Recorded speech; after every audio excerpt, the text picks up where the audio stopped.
All right. So today we have you, Brad. Um, the kids are excited to see you. Brad had a pretty cool career. Had an outstanding career at Indiana, which is a great university and soccer university. Uh, you were in the Chicago Fire Academy, right? PDL, yeah, before Yeah. it was technically like academies, but yeah, Chicago Yeah. Fire. And then got drafted to the Quakes, and then had end of one season in Portland, and also got a few call-ups for the U.S. Under-20 national team. Mhm. So really just want you to just go ahead and take it away and just talk about yourself and talk about a little bit of your career, and I'll help you out and ask you some questions along the way. Cool. Yeah. Well, I appreciate you guys jumping on here. It's nice to see all your faces. I grew up in Rockford, Illinois, so outside of Chicago, and just loved playing soccer from the get-go. Started playing when I was 4, I think, and really knew that I wanted to be a pro by the time I was 6, because in my first grade journal, I had written, and my mom saved it, and I have it at my house here now. But what do you want to be when you grow up? And I said I want to be a professional soccer player. So it was a goal that I had from a very young age, younger than you guys. And it was something that I worked hard to do and ultimately accomplished. But it was a long road to get there. That's for sure. Grew up playing all sorts of sports. Basketball, baseball, soccer were my main 3, but then I also played some golf as well. So I just love playing sports in general. And then once I got to high school, I really started focusing much more on soccer. Back then, I'm not sure of how it is now, but back then, ODP, the Olympic Development Program, was a very big player, right? And most kids that tried out for that, if you had some success at that level, then you could pretty much go, where you wanted to go when it came to college. And so that was a big ticket for myself, kind of opening some doors into some great universities, and then having the opportunity to play there. Ultimately, I wanted to focus in on soccer, and Indiana University had won back-to-back national championships in, this is before some of you guys were born, 2003 and 2004, and I was coming in the next year. So they recruited me and pretty much said, we won back-to-back national championships. Do you want to come? That was pretty much all they had to say. And that was an easy sell. So I jumped at that opportunity to join that program. Really just wanted to put myself in an environment where people were striving to be better, and improve every day at practice, every game, every week, every month, just trying to be better as a player. And I think, regardless if you're the best player on your team or towards the end of your team, it doesn't matter, especially at your guys' age, because I had friends who got cut multiple times from teams, and vice versa. Guys I had a buddy who was the captain of the U14 national team. So 14 years old, literally one of the best players in the country.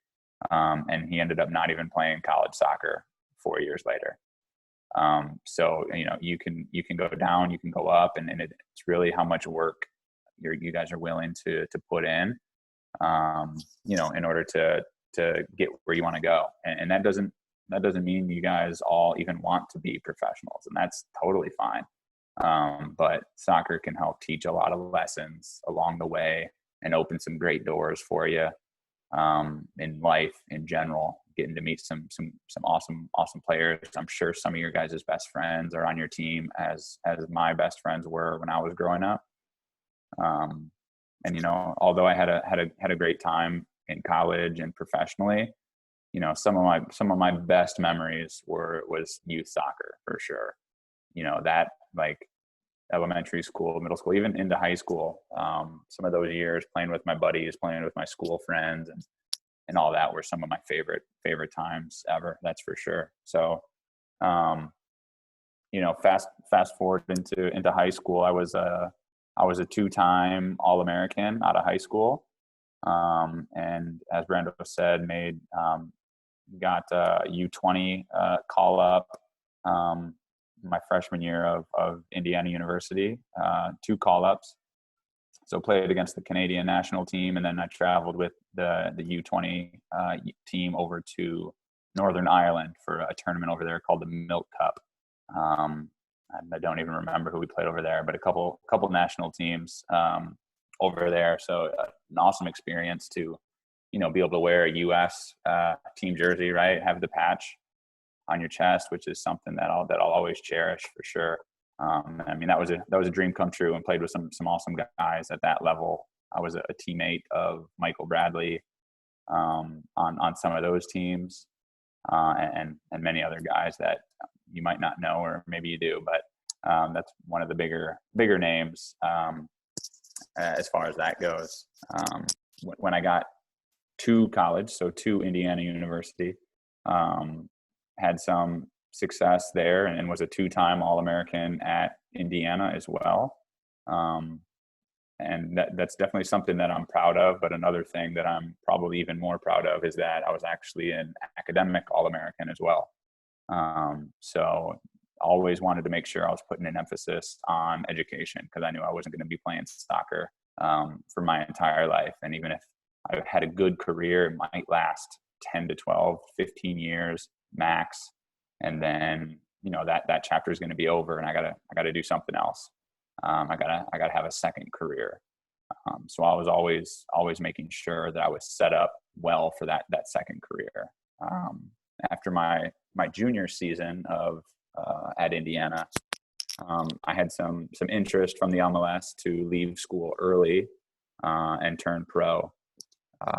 Ultimately, I talked with my coaches and talked with my parents, and ultimately decided to come back for my senior year and get my degree before then entering the MLS draft in 2009, I believe it was. So that was another thing that I was proud of. I ended up, most people stay in college for 4 years or sometimes more. And I graduated in 3.5 years, just to make sure that I had my degree by the time the MLS draft happened. So I had it, so I didn't have to go back and worry about getting it later. Ultimately had an injury my senior year.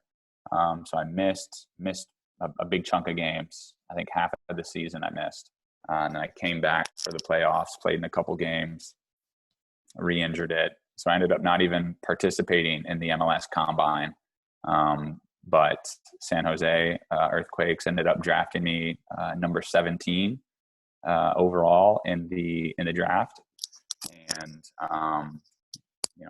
it was awesome. I had to Google where exactly San Jose was. I wasn't even quite sure. But went out there with my girlfriend at the time, now my wife, and loved every minute out there. We lived in Mountain View area for 4 years. Got some time here and there as far as games played with the Earthquakes. Obviously at that level, it's tough to maintain a spot in the starting lineup, or even in the rotation. In college, I'm playing against guys my same age, and typically guys that are Americans.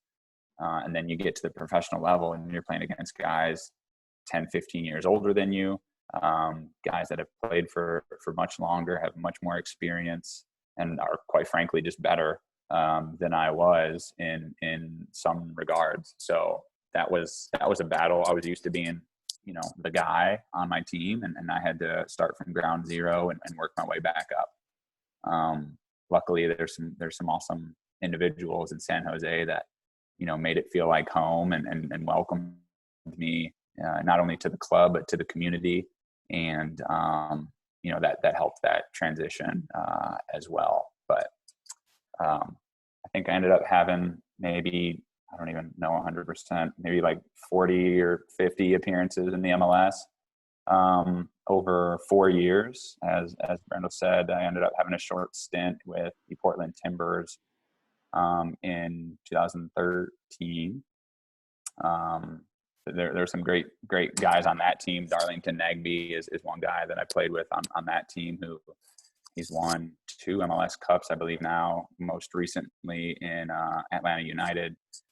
He's with the Columbus Crew now, but he's been a mainstay on the national team the last couple of years.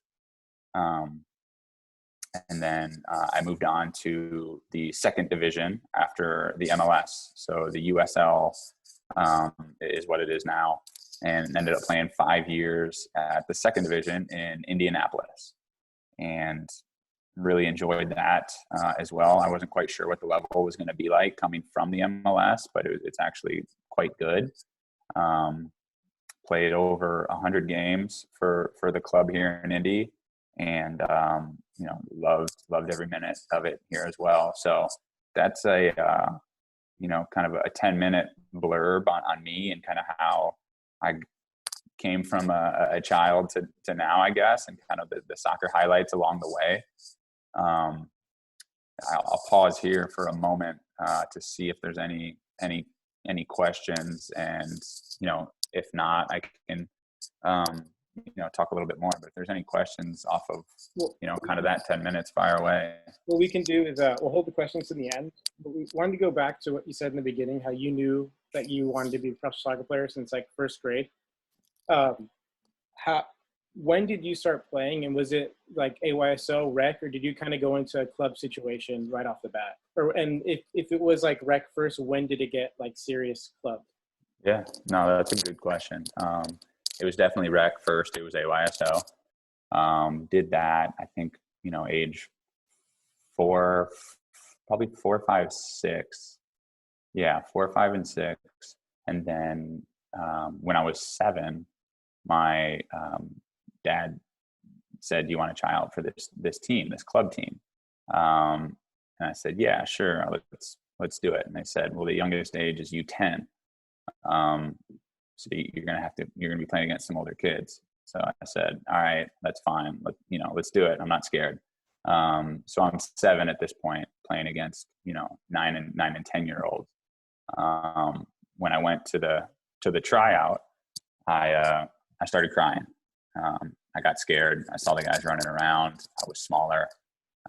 These guys were bigger and faster, and I was scared, and I cried, and we left. I didn't even try out. I didn't even go kick a ball. I didn't warm up. I didn't do anything. We left.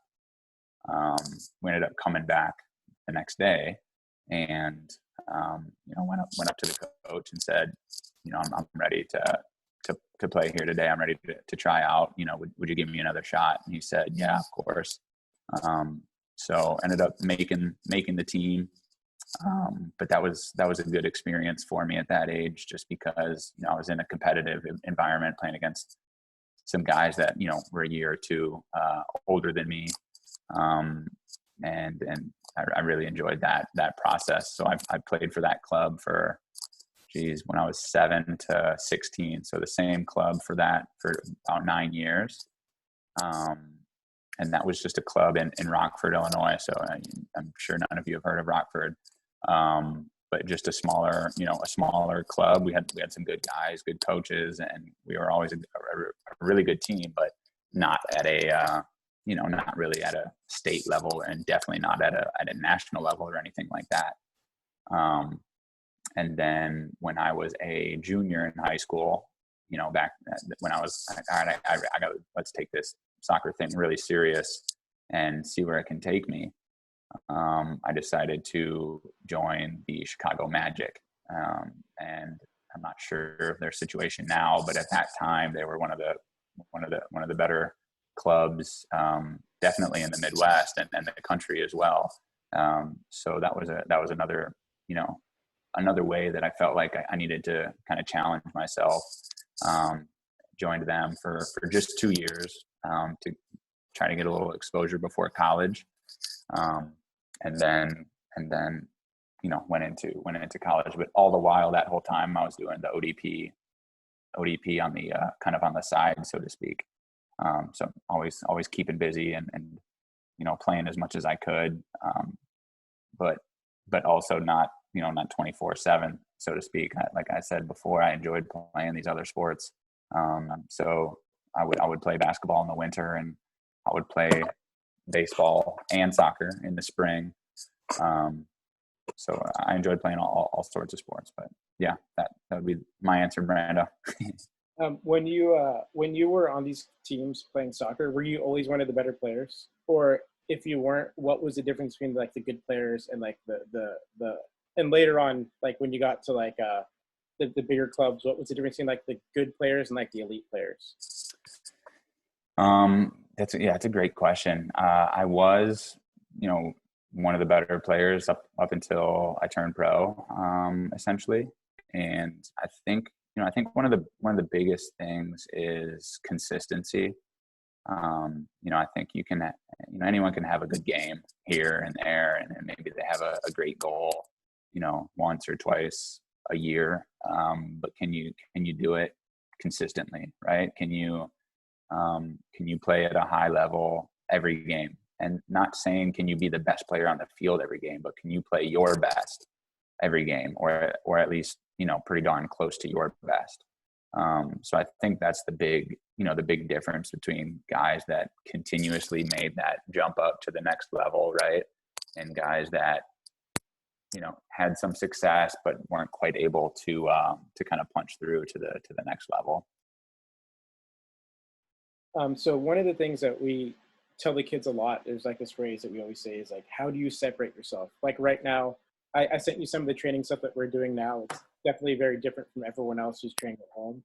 When you were a kid, up until when you got to a pro, what did you do to separate yourself? Yeah, I think for me, and yeah, you could probably attest to this, but I was definitely never the most, or even probably in the top quarter of the team as far as most skilled players. I could hold my own, that's for sure, but I was never super, super technical. I was never like amazing with my feet or anything like that. I probably did 2 step overs ever in a 9-year professional career. So, no fancy footwork or anything like that. I was a defensive midfielder, pretty much my whole career. And the way for me separating myself was there was not going to be anyone that was going to work harder. It just wasn't going to happen. And, typically I'd be matched up against the other team's most dynamic, creative player, right? They're number 10, they're attacking go-to guy. And in my position, my job was to shut him down and limit him and make sure that individual, obviously as well as others, didn't punish us, didn't score goals. They weren't dangerous when they got into our attacking third. Obviously that's going to be different based on where you guys are at on the field. You can make an impact at any position. If you're an outside back, just making sure your guy's not beating you down the line, making sure your guy's not cutting inside, making sure he's not getting off clean crosses. Every position you want to make sure that first and foremost, you're putting in your work and you're winning your individual battle against the guy that you're matched up against. And if enough guys on your team are winning their individual battles, then as a team you'll win the team battle.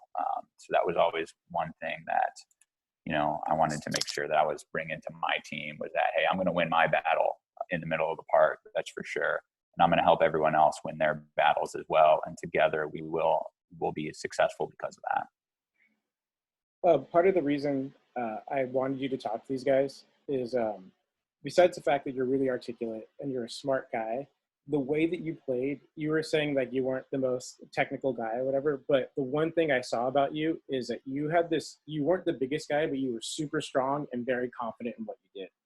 Mm-hmm. What were your training habits like, and where did that confidence come from?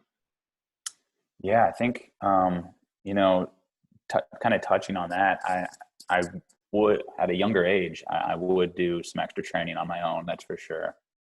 We would train 2 or 3 times a week. You know, once a week or so, I would put in an extra day on my own, right? Maybe it's just juggling, maybe it's doing some footwork, maybe it's just running. But I would put in some additional time on my own uh, to make sure that I was not only, you know, maintaining my level, but always trying to get better at something, right? So, you know, I remember one year in particular, I wanted to focus heavily on my left foot. I wanted to make sure that I was a threat, because when I was going to my right, guys were just jumping on my right foot, right, and I needed to be able to cut back and shoot with my left. So I made a conscious effort after practice that whole year, and then kind of moving forward, to make sure that I was striking, you know, 30, 40, 50 balls with my left foot, just trying to get nice, clean strikes, follow through, right? Nice, clean backspin, keep it low, keep it straight. Just nice, solid contact on the ball with my left foot. And then, you know, after that, I had actually multiple people think that I was left-footed after certain games. So just something like that, you know, picking something that you think you can improve on and putting some extra time into it. And the great thing about soccer is that you don't, you know, you don't need a big old area, and you don't even need a goal, and you don't need all this stuff to get better, right? You know, you need a ball and a little bit of space, and you can do all sorts of footwork to get better. When it comes to the physical side of it, you know, once you're at a old enough age, you can start pushing yourself, you know, in different ways when it comes to, you know, running a little bit more and starting to do some other strength and agility type work to make sure that you're ready for the physical side of it as well. And that's something that I know is not lost on you guys. I'm sure your guys' games are physical, and that was something that I brought to my game. I think some of that came with the position. You know, I was in the middle of everything. There was guys all around me all the time, and naturally, I think there leads to some more physical play when it comes to that. But I think that's you know, all over the park, right? As a forward, you can be a physical forward. I mean, I played with plenty of physical forwards that, you know, if you're a defender and you're looking to clear a ball, and a forward's running at you, instead of composing and taking it down and finding a teammate like a center back probably should, instead they're just whacking the ball, you know, because the forward's pressing them. And I mean, that's a big benefit for a team. If the other team's center backs are just booting it, and not keeping possession, then that means more possession for your team, and you're helping your team out a whole bunch by doing that. So you can have that impact all over the field. You keep bringing up all these things that I want to talk about, and I don't even know where to start. There's so many different things you keep saying that are like so great. Like one of them, we are a pressing club, so that's really good to hear. That you say, you know, it's really important. Like if we're pressing, this other team's just going to get rid of it, which is better for us. One thing that you keep saying over and over is how you tried to make yourself better. You kept finding something. Like the boys ask me all the time, "Are you left-footed?" It's like, no, the same thing as you. There was a point in my life when I was 12 where I decided that I'm going to train with my left foot. And even to this day, I still practice with my left foot. I think that's one thing that they need to understand. I think kids nowadays, they need to understand is like they're all used to like YouTube and highlights. Everything is highlights. They don't see the hard work that goes into it. So these talks, like with guys like you who have gone through it and can tell them like, hey, you can reach the top, but you have to put in the work, is super important for them to hear. Yeah. I think There's so many different options I want to go. Oh, go ahead. Sorry. no, I mean, I think, you know, even on that topic, like I'm one that after a game, or even after a practice was over, I would remember everything that I thought I did wrong, or everything that I thought I could be better at, everything that I could improve on. So that's usually when, you know, after games, I would make a note. You know, I need to do better at looking over my shoulder when I'm receiving the ball to make sure I know what's around me. You know, I need to do better with a long ball, receiving it from the right back and trying to hit the left wing. You know, I think, you know, and I'll give myself credit at times too, right? I did good at X, Y, and Z. Let's make sure I maintain those skills, but improve in other areas. So just to say that, you've highlighted an area or two that you might be able to improve on. You still need to work at the things that you do day in and day out to make sure that those are not only maintaining, but, improving those as well. So, I mean, that's the biggest thing. And if a lot of, athletes much better than I have said similar things, right? I think, Michael Jordan, Kobe Bryant, those two guys in the basketball world I think every off season they would pick a skill, right, that they wanted to improve on. Like Michael Jordan was an athletic freak, and he added a fadeaway that became his like signature move. That wasn't even a thing that he did, and now everyone knows him for his fadeaways, and that was just something that he added in an off season. So just something to always keep in mind. You can always improve, always get better, and just finding those little areas that you can do that, and then asking your coach how to improve that particular skill, and they'll be able to guide you. You touch on something I kind of want you just to like say a little bit more on, is that you said after the games you would think of the things, you take notes of the things that you felt that you need to do better, but you also said that you also gave yourself props for the things that you did right. I think I'll use a prime example, and he won't mind. One of my better players is one of the older boys, Braden.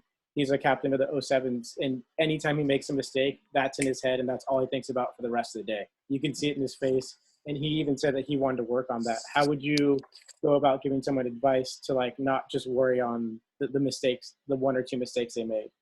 And no, that's huge. I mean, I think that's at its root. I think that's a good trait, right? That means that that's an area that you can improve on. But it is even more important to have a short memory. So if you make a mistake, and we've all been there, I've done it for sure. I've done it hundreds of times in practices and games, where you make a mistake and you kind of get down on yourself, and then you're crap. The next 5 minutes, 10 minutes of the game, you're garbage. You're no good, right? One little mistake leads to another mistake, to another mistake, to a bigger mistake, when all you needed to do was just forget about that mistake and make sure that you did better the next time. So, that's a key phrase that a lot of people use for that is, have a short memory. Realize that you did something wrong, but it doesn't matter. Like, go fix it quick. If you lost a ball, can you win it back within the next 2-3 seconds? Or can you make the guy who took the ball from you make a mistake? Let's say you mess up, the guy that takes the ball from you gets it, you would realize it immediately and put pressure on him, and he passes the ball out of bounds. Now it's your ball again. Or maybe he passes the ball to a teammate that's not really open because you're pressing him, and then your teammate wins the ball. Well, that started from you, right? That started from your pressure and your quick thinking and your short memory, not feeling bad about yourself for a little mistake.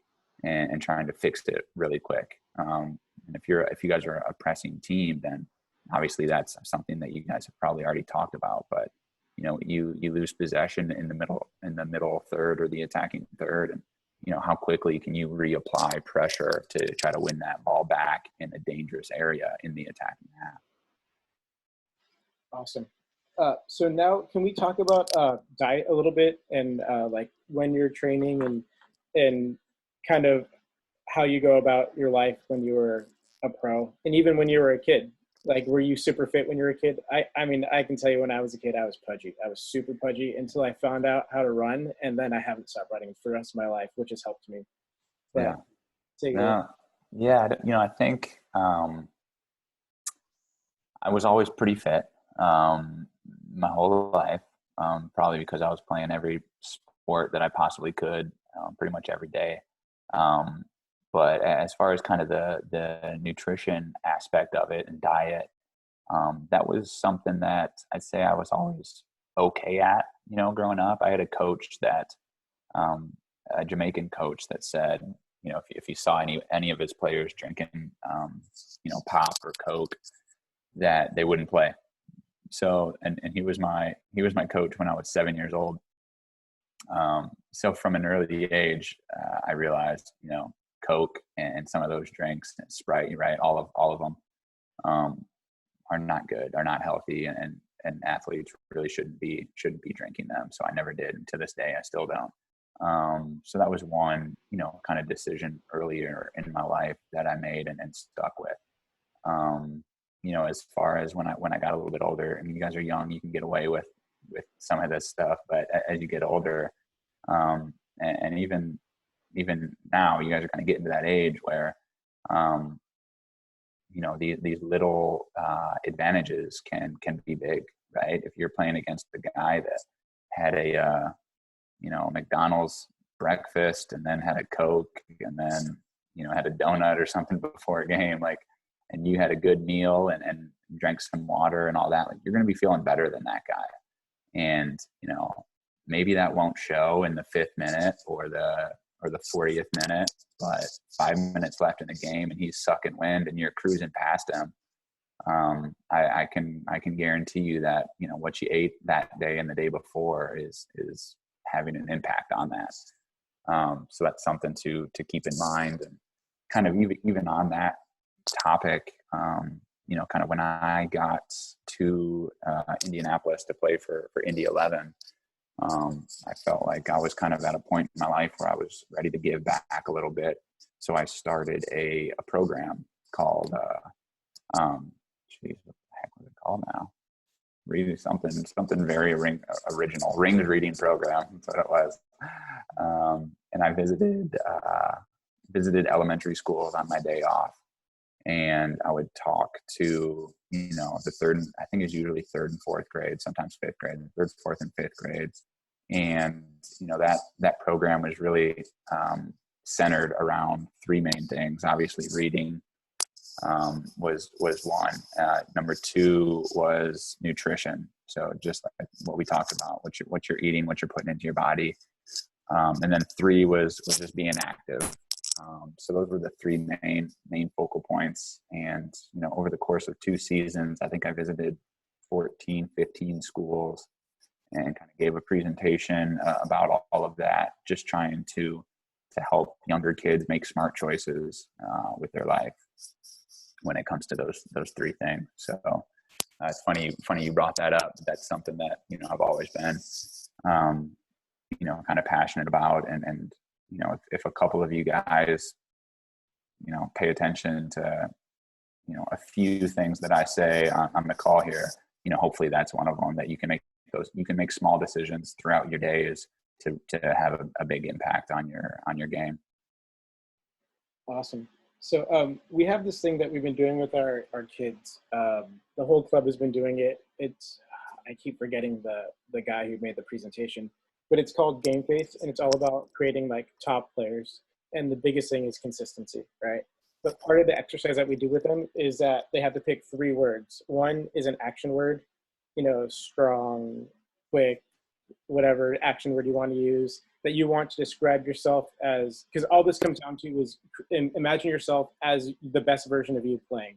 So the action word would be describing you at that moment, a professional player that you would want to embody what you want, and then an animal. So for me, when I was a kid, it was all about being confident, and I wanted to be like Roberto Carlos, and I wanted to be a cheetah because I was super fast. So for you, what would it be? Oh, man, that's a tough one. We got some good ones so far. I think a bear. All right, I'm going to be a bear. That's going to be my animal.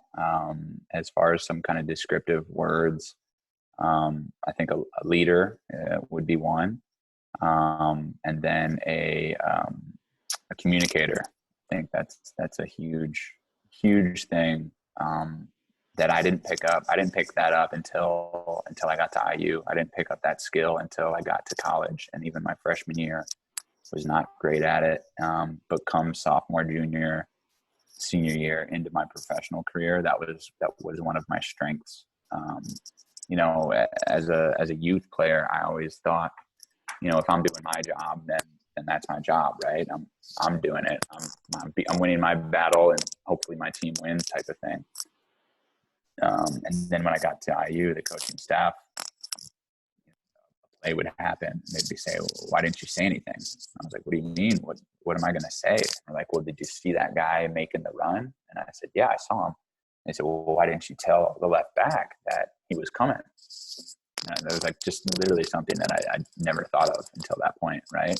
And then after that, I became a really good communicator. So not only does that help your teammates, it helps you a whole lot, right? If you're, once again, it doesn't matter what position you're playing, but communicating to the guy next to you, if you're in the middle of the park and there's an attacking mid making a run through to the back line, yelling to the center back, hey, run's coming. So he gets his eyes up and he sees it and he's okay, I got him. Same thing, right? Outside mid comes inside, leave him, I got him. Like you gotta communicate with your teammates and then figure out the best way to stop the opposing team. I mean, soccer is it's a complicated game. It's not basketball or baseball or even football. Some of these sports that very kind of one or two dimensional. There's so many things going on in soccer, so many movements, so many things, and you're not going to have success, especially defensively, if you're not communicating well to your teammates and figuring it all out on the fly. Sorry, that was a really long-winded answer, but Bear, communicator, leader, to answer your question. What about player-wise? It could also be like a player who you looked up to as a kid. Yeah, I have two, I guess. My favorite professional player that people know is Zidane. He was just so clean on the ball, so smooth. I wanted to be like him and was nowhere even in the same ballpark as he was, especially like on the ball. But another guy that I looked up to low key that no one knows of is his name is CJ Claus, and he grew up where I grew up. He played on some youth national teams. He got a full ride to I think it was Bradley, if I'm not mistaken, but a full ride to college. And he was kind of one of the first guys in my area to see success in soccer. So that at a younger age, elementary school, middle school, that was always someone that I looked up to because I saw the path that he took. And I knew that I could do it too if I worked hard enough. That's awesome. I like that. So leader, communicator, Zizou/CJ Claus, and Bear. Kari last week said Zidane as well. Nah, did he? Yeah, he's closer to him than I was, that's for sure. Yeah, but you were pretty much like a Michael Laley, so it works. There you go. I just fancied other guys better, Yeah. Everyone wants to be the attacker. So you brought up two really awesome things, and you kind of already touched on one, but if you can touch on both of them again. And once again, every once in a while when I have like you awesome players on, I have kind of like a kid in mind, and I didn't really have one in mind for you, but then I brought him up earlier, and this is like everything I've been talking to all these kids about, but especially Braden. You talked about being a leader and a communicator. Can you touch those again, like what it means to be a leader and a little bit more in communication? Because I haven't explained communication well. I know I can communicate well on the field, but when I'm explaining to someone else how to do it, I'm not very good at it. Yeah, I think, there's a couple levels when it comes to communicating. The very first one is that you have to be comfortable in what you are doing. So if you are not confident in what you're doing and your role on the team and how you help the team and your impact on the team, and your comfortability with your individual battle with the guy that you're kind of matching up with, if you're not comfortable in all of that, then it's extremely difficult to be a good communicator, because you're thinking too much about what you need to do, right? Once you get past that, once you get confident that you can win your battle and you're going to win your battle, then you can start taking it to the next level. And that's when you can start helping out your team more as a whole. Not that you're not helping out your team by winning your battle, you are.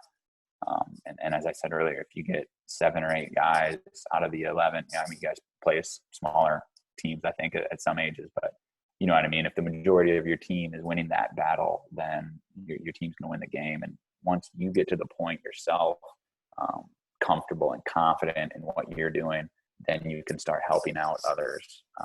And one of the biggest ways to do that is through communication. I've been on multiple teams where we have not been great possession teams. We had a team in San Jose, I don't even know when it was, 2010 or 11, where we ended up making the playoffs. We were not the best team ever, but we had a couple really good communicators, really hard workers. And I mean, you could keep the ball on us, but like you weren't getting any clean looks at goal because we were making all shots from bad angles or from far, or we would force you to cross it and we'd win the cross, right? Like we weren't giving them any clean looks. And like I said, we were not the best team, but made the playoffs, won a series or two in the playoffs. And, that was predominantly because of leadership and good communication coming out of the back. So that can take you a long way, as you guys know, in soccer, right? Like if you can keep the other team to 0 goals or 1 goal, like you can win any game, right? The ball can bounce a certain way for you.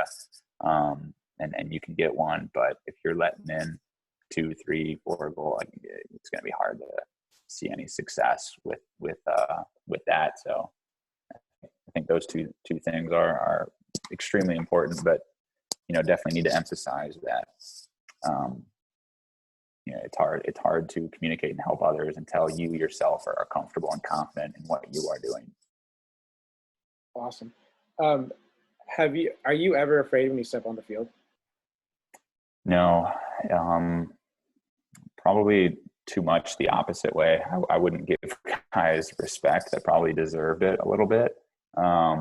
I remember playing against a bunch of guys that were amazing players, top players in the country, some top players in the world type of thing. And maybe some of it was because I was just naive, but my attitude was always like, I don't care who's on the other side of the field. It doesn't matter. Like I'm going to win it. I'm going to take it. I'm going to work harder than him. I don't care if he does 15 step overs and nags me. It doesn't matter because he's not getting the ball once it goes through my legs.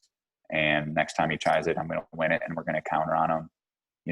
None of that mattered to me. It was simply, I'm going to work harder than this guy. I'm going to win my individual battle and help my team out. So, I mean, there's definitely times when that didn't go as planned, that's for sure. I've had some bad losses. I lost one professional game 7-1, which it was 2-1. Then we got a red card, and then it was just all downhill from there. But it doesn't always go as planned. So I'm definitely not preaching that this is easy and it always works and all of that. Right? It's tough. You take your lumps, you remember them, but you try to forget it and move on to the next one. I love how we started off with you talking about how you tried out for a club and ran away crying and then came back and now you have absolutely no fear when you step on it. When did you think that started for you and how did you get over that hump? Yeah, I mean, I think in part it probably came from myself, having some success, making some of these, ODP teams and being the captain of my team and all of that. But I think a lot of it came from my teammates as well. On certain teams, majority of the teams that I was on, I was given confidence from my teammate. And that's something that you guys can give each other as well, right? If someone does something good, encourage them, praise them. Dude, awesome pass, good shot, great hustle. My favorite things to praise teammates on are the little things, right? If the guy makes a great goal, everyone's praising him and everyone knows it was a great goal, right? But what about the guy that made a 50, 60-yard run that freed up the guy who got the pass, who got the assist for the goal? Like, are you saying, dude, you didn't even touch the ball that whole play, but you're the entire reason that we scored the goal? Those types of things are huge to praise, because if you can praise that guy for the very selfless act, that's going to go a long way. And next time down the field, you know what he's going to do? He's going to make that run again, and he's going to free up the right back, who's going to get the cross off to your forward, who's going to score. So those types of plays are the best ones to encourage. And that doesn't have to be in games. You know, that can be in practice, a guy that hustles, you know, 40 yards back to try to catch a guy and he doesn't catch him and they score. You know, oh well, that guy still put in the work. He could have given up 30, 40 yards ago, but he, you know, worked his tail off to try to get back. And even that needs to be praised and should be praised, because next time, what's he going to do? Like, he's going to chase that guy down. And maybe next time he's a half second quicker and he slides and he blocks that shot. And maybe that's not a practice when that happens for the second or the fifth or the 50th time. Maybe that's in the championship game when it happens. So I think those small things that maybe go unnoticed are even some of the best things to praise. So far with these talks, we've had a couple of reoccurring ideas come up, and one of them was the idea of being a really good teammate, and that's part of being a professional and being just a good and towards even elite player. What do you think is your best version of a teammate, and is that the same as what you expect from your teammates? Yeah, it is. I mean, everyone's different, right? In every way. Like, everyone on the team is not going to be a great leader. Everyone on the team is not going to be a great communicator. Everyone on the team is not going to be hard-nosed and tough and gritty, right? You need some of that, but everyone's different. Everyone plays their own game. And as long as a team, you respect one another and you understand what that individual brings to the team, that's very important. I played with a forward here recently in Indy, and he scored a bunch of goals and he got a lot of praise. And, you know, sometimes he didn't put in a whole bunch of work. And early in the season, I would think to myself, like, man, this guy, I was still kind of getting to know him, right? Preseason and first couple of weeks. And I was thinking, oh, he's kind of lazy. He's not putting in a whole bunch of work. I'm probably running 5 miles more than this guy per game, you know, like, and then he gets a tap in, he's getting all the praise. And then, you know, as the season went on, a couple weeks more went on, I realized, after watching some tape, that, you know, he actually is working harder than I noticed in real time. And he actually is working hard at getting in the right position when crosses are coming in. And he actually is making good runs when we're trying to build out of the back to give us some depth and push, you know, stretch the defense. So once again, that's just one example of a guy who's playing a role on a team, and is very different from the role that I typically played, or that many of you might play, right? You need guys on your team to take players on. You need guys to be able to win, to beat their guy, and then create a domino effect where someone else has to step to them, which frees up another guy, right? And then you get some lanes to start passing the ball. That wasn't me. I'm not really beating a guy off a dribble. I'm not ever really dribbling a guy. So I wasn't helping my team in that way, but I didn't need to, because I was helping my team in other ways. But a guy like Shea Salinas, for instance, like, he needs to have that as part of his game, because that's how he impacts the game. That's how he helps the team. So everyone's different in their own ways and helps the team. But as long as there's a healthy respect, you know, amongst each other, and there's good communication, then those differences are sometimes, you know, very, very powerful and dangerous once everyone gets on the same page together. How hard is it to deal with injuries? I know you had the one hip injury. If you could just tell them a little bit about it, so they know, like, kind of how serious it was and how it was, like, emotionally and all that, to get over it and to get back to being the best player version of you. Yeah,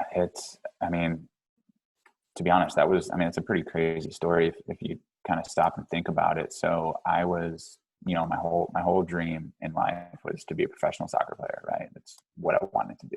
I ended up having the opportunity to go pro after my junior year, turning it down to stay in school, get hurt my senior year in school, can't participate in the MLS Combine, end up getting drafted, go out to San Jose for preseason, but I'm still hurt. I'm playing, but I'm playing at like 80%. The doctors do an MRI and they say your hips are not getting proper blood flow and this and that. And so this is a serious thing. You need to most likely get surgery, and it could be the end of your career before my career even started. Right, I hadn't even signed a pro contract or anything. So I mean, as far as dealing with injury, that was right out of the gate in my professional career. That was a huge obstacle to overcome. You know, I don't think everyone was confident that I'd be able to. I certainly was. I just knew I had to take my time to get back. So I ended up not doing surgery at all. And then just taking a bunch of time off and rehabbing. I did a lot of swimming and a lot of yoga for about 6 months. And that was all I did physically. I didn't run. I didn't play soccer. I didn't do anything. I needed to heal. And that's what I did. Came back, earned a contract the next season, and never had any issues with my hips. So that's one example. And then another would be I broke my foot one season here in Indianapolis, and that was a hard one to swallow. Team was we were trying to build something here in Indianapolis. It was a newer team, and I was a big part of it. And I broke my foot. A guy went in cleats up as I was clearing a ball, broke my third metatarsal, and missed 2-3 months. It was like midway through the year, so I missed the whole rest of the year. And that was hard to deal with because, like I said, we were a newer team. We were kind of battling to try to earn some respect in the league.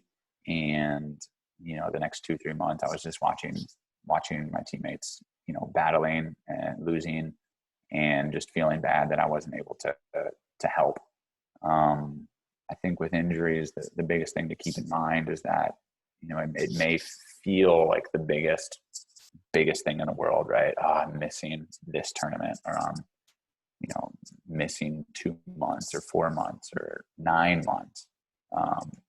But you'll get another shot. You just got to be patient. You're not going to ever be able to perform if your body's not in the right place. So if you ever have anything like that, make sure you heal up and you're ready to go. That being said, soccer players and all athletes need to play through some pain as well, right?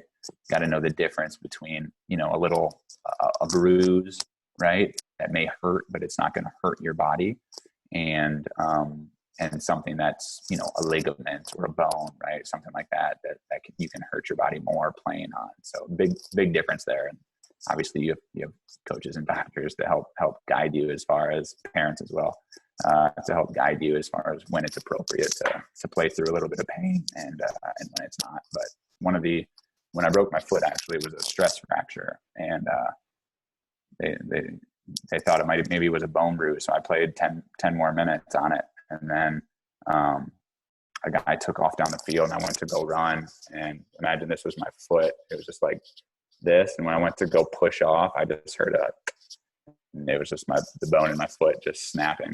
The x-ray looked like this with the bone in my foot. So looked nasty, but even that, right? Like 2 months, I'm back running and kicking balls, and everything's fine.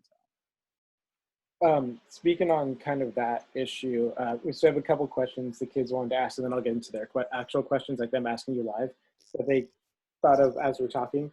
But one is one of my favorite questions that Nico brought up, which is where's the line between being an intense player and being a dirty player? So that is a tough question. That was a line that I was always flirting with. I think 99% of the time I stayed on the right side of the line, but it's tough. It's hard. I think I'm assuming you guys are all smart kids. You when you do something that's over the line. I think the best thing to do is that play with respect to the game, right? Like the game is meant to be played a certain way, and you can be hard nosed, and you can be rough, and you can be gritty, and if a guy's running by you, like you you can shove, you can push, you can do that sort of thing. That's not dirty, right? But any like, gouging or hitting or anything like that, that obviously is crossing the line. But it's a tough one to balance, because in the middle, as I said, in the middle of the park, if a runner's coming through, like I was going to check him. I wanted to have a presence in there, right? If a guy's making a run, like I'm going to throw him a little shoulder. Once again, I'm not like trying to go for a face or a neck or anything like that, but I want him to know that I'm there, right? And it's not going to be easy. Like, he's in for a long game. It's not going to be fun for him. Maybe next time he should run 10 yards further the other way, so he doesn't kind of come into my area. So that was one way that I played. And that's a great question, Nico. I think every person kind of has that battle, so to speak, as far as the best approach. But obviously, always try to stay on the tough but fair side of that line. Kind of on that too, how do you keep up the intensity, like game after game, being consistent and always having that intensity? And I know Arya constantly asks, because I know he has an issue with it. Also, how do you stay concentrated the whole game? Yeah, that's a great one. I think one thing that helps as far as getting in the right mindset, going into a game, is having a little bit of a routine. It might just be 30 seconds. Maybe it's longer. Maybe you eat the same thing before a game, and psychologically you think, all right, like I ate this, I played good last time when I ate this, like I'm ready to go. Or maybe it's something very simple, like closing your eyes and for 10 seconds, right? 10 seconds before a game, closing your eyes and just envisioning yourself doing a good move, making a good pass, scoring a goal, blocking a shot, doing something like that. So some sort of routine that you implement before games, that you do it every time. I had a couple, but one of mine was that, during the national anthem, I would close my eyes and I would visualize for about 30 seconds. So about 30 seconds, I would just close my eyes as the national anthem was going on. And I would envision myself, receiving a ball from the right back and hitting a long diagonal to the left mid. I would envision myself, sliding in for a slide tackle, winning the ball, and then playing a through ball to my forward.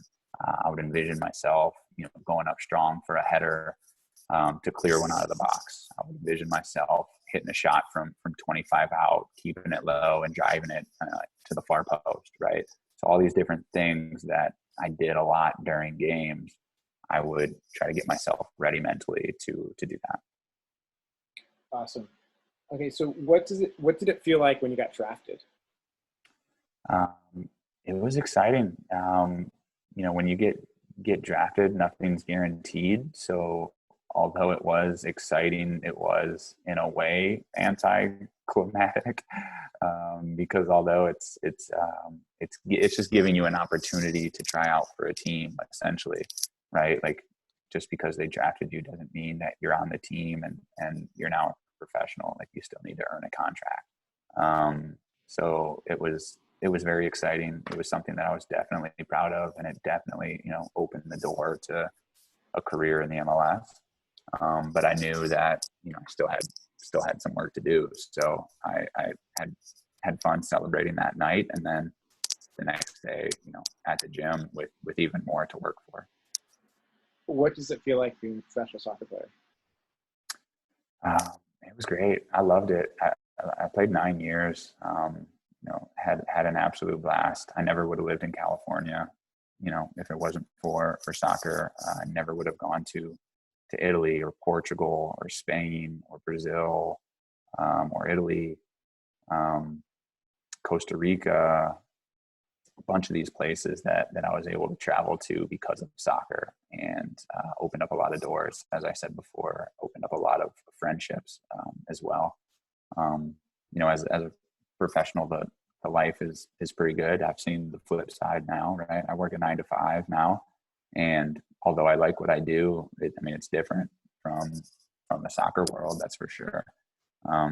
Essentially the soccer world is 9 to 1. You only work 4 hours a day, and that isn't really, quote unquote work. You're having fun kicking a ball around and working out and running and lifting weights and doing, watching video and all of that, which is important, but it's not, sitting in front of a desk for 9-10 hours a day. So, definitely love those years as a pro, and it's something that I'll cherish. What does it feel like to score a goal? And I want to add, what does it feel like to make like just a really strong, good tackle? And which do you prefer? Oh man, dude, yeah. I mean, I definitely did more of the strong tackles, but scoring a goal is better. It's always better to put it in the net.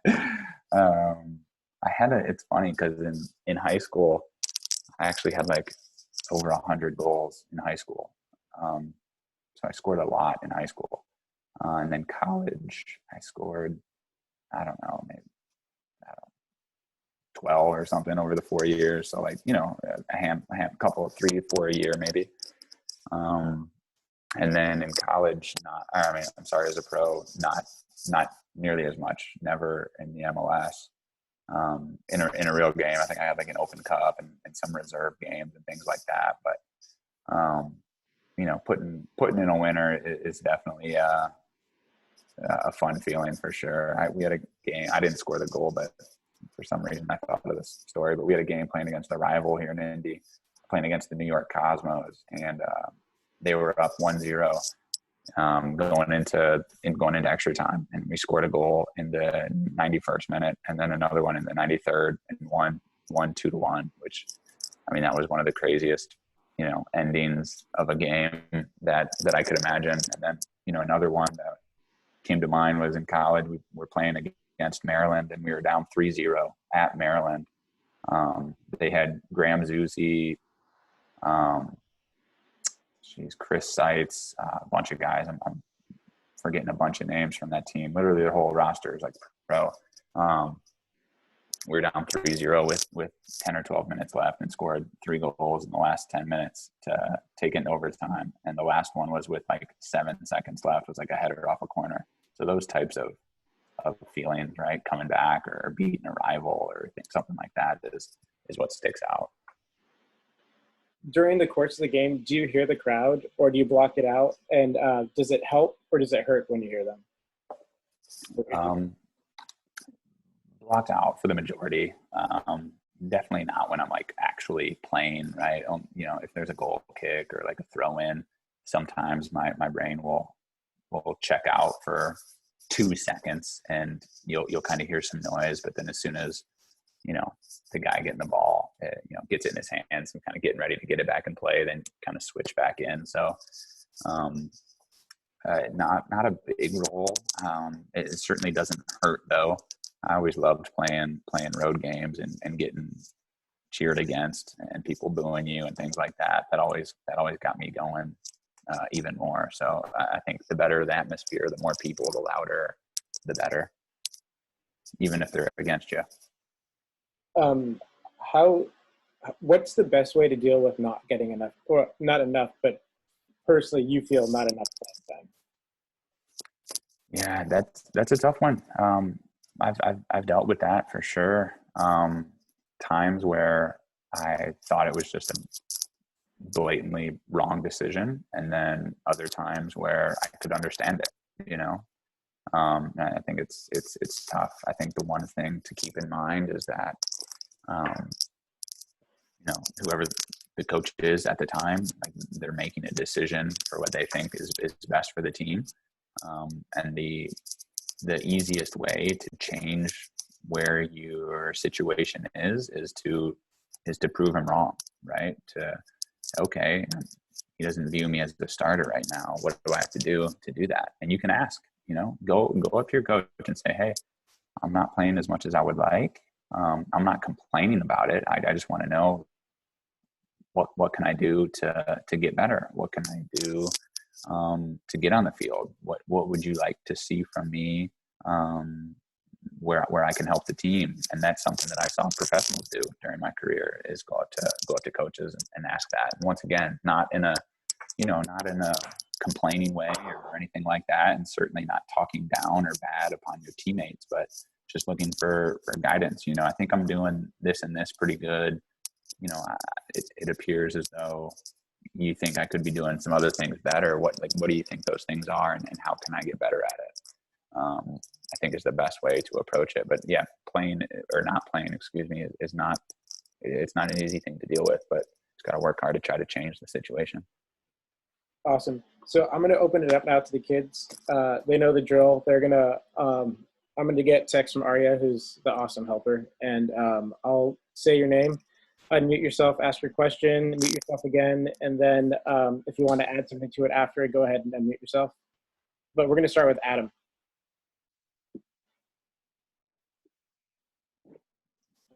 There, Adam?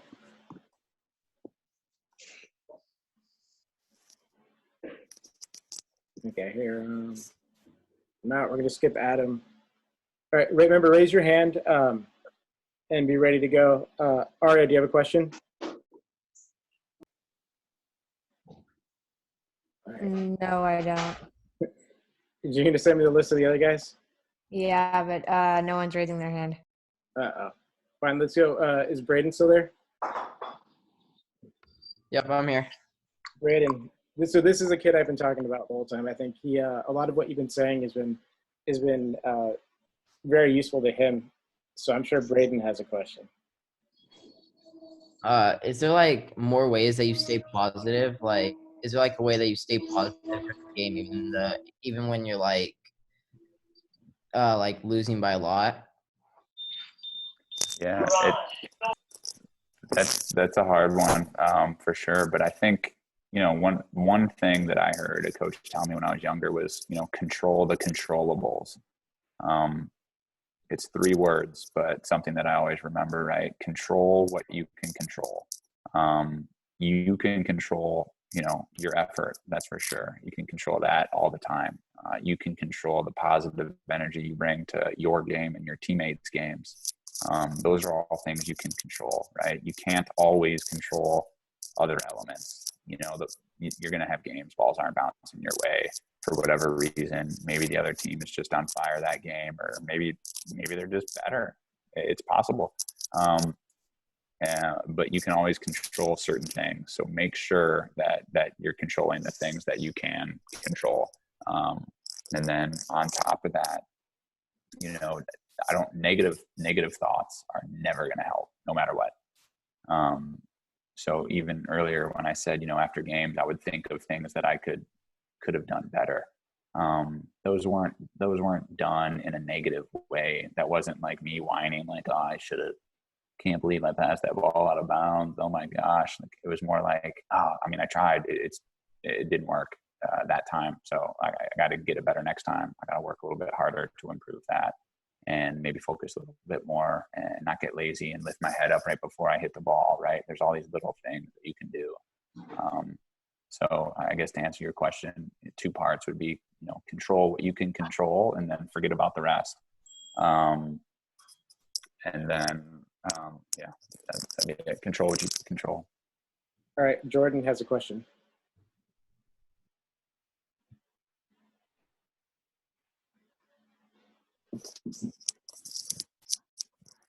There, Jordan? Yeah. You gotta speak up. What was that? You gotta speak up. What'd you say? You have to speak up. No, I didn't have a question. Okay, never mind. We're gonna go to Jack then.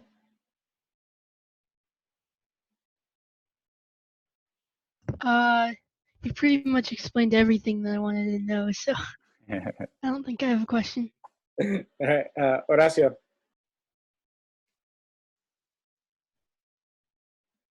Sorry, what happened?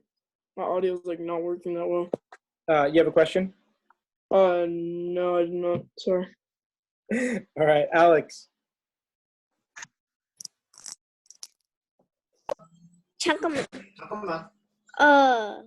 How'd you get used to your teammates?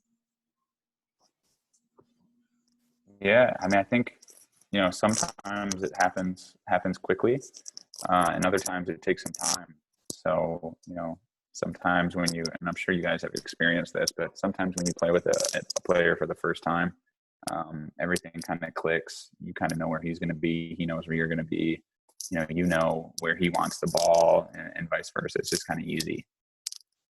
And I've had a lot of teammates where it was like that, but I've also had teammates where it wasn't. It was hard to read their game. It was hard to figure out where they were going to be. I've had a lot of forwards that I played with that, I'm thinking they're making a deep run, but they stop their run and they're checking to the ball to try to hold it up, and we're just not on the same page. So sometimes it happens easy, happens naturally, happens quick, and other times it just takes a little bit of time to learn each other and kind of figure out each other's strengths and weaknesses. Awesome. Let's close it out with Tyler has a question. How do you like feel and deal with like stress and like if you're gonna like lose your position on the team and like your popularity levels? Yeah, I mean, I think that's a good question, and that's tough to deal with in all aspects of life, not even just soccer. But I think the answer is somewhat similar to the one a couple minutes ago, in that there's absolutely nothing to be negative about and to worry about if it's out of your control. You have to be true to yourself and who you are, and try to be the best version of yourself. And if other people don't like it or don't respect you for some reason, then you just got to forget about it and not worry about it, right? Like you're not going to be best friends with every single person you ever meet in your life, and that's okay. You'll have some good friends and family and all of that, and you'll meet some awesome people in not only soccer but other sports and school and things like that. And if for some reason you don't particularly vibe with someone, or they for some reason don't vibe with you, you can try to fix it a couple times, but at some point it just gets to the point where hey, that maybe we're not best of friends, and that's okay. We can respect each other and go about our lives in a different manner, and that's okay as well. That was really, really good. Like overall, this talk, I think the sheer fact that you don't have a lot of questions. And the first one we did, they were a little bit shy, but the sheer fact there's not a lot of questions. This one, you answered everything, like above and beyond. Like I told you before, you kept hitting things that I wanted to talk about. They were all like super poignant things that we've been talking about for the last 2 seasons with these guys. And you were just amazing today. Like, awesome, man. I appreciate it. It was great seeing all your faces and hearing from some of you. And, I got some good memories with Brando back. Geez, what is that? It's like 9 years ago now. We're getting old. But yeah, man, I mean, like I said earlier, I'll say one last thing and I'll let you guys go. But, sports in general, I'm not even going to just limit it to just soccer, but the sports in general can take you a lot of places and let you meet a lot of people. Brando's one. I haven't seen you in person for 7-8 years, and you give me a text and we connect, and you say, hey, you mind chatting with my team? And I say, yeah, of course. Like, you welcomed me to San Jose, made me feel comfortable. The very least I could do was chat to some cool kids for an hour or so and have some fun. So once again, just another example of meeting some good people, staying in contact and being respectful and kind of good things happen. So I appreciate all of you guys' time, and hopefully when all this coronavirus stuff is over, you guys can kind of get back to normalcy and have some fun. You have to come visit these kids. They want you to come visit and watch them play. Yeah, that'd be awesome. I need to. My kids would love traveling out there. Go to the beach over again. All right. Well, thank you very much. Yeah.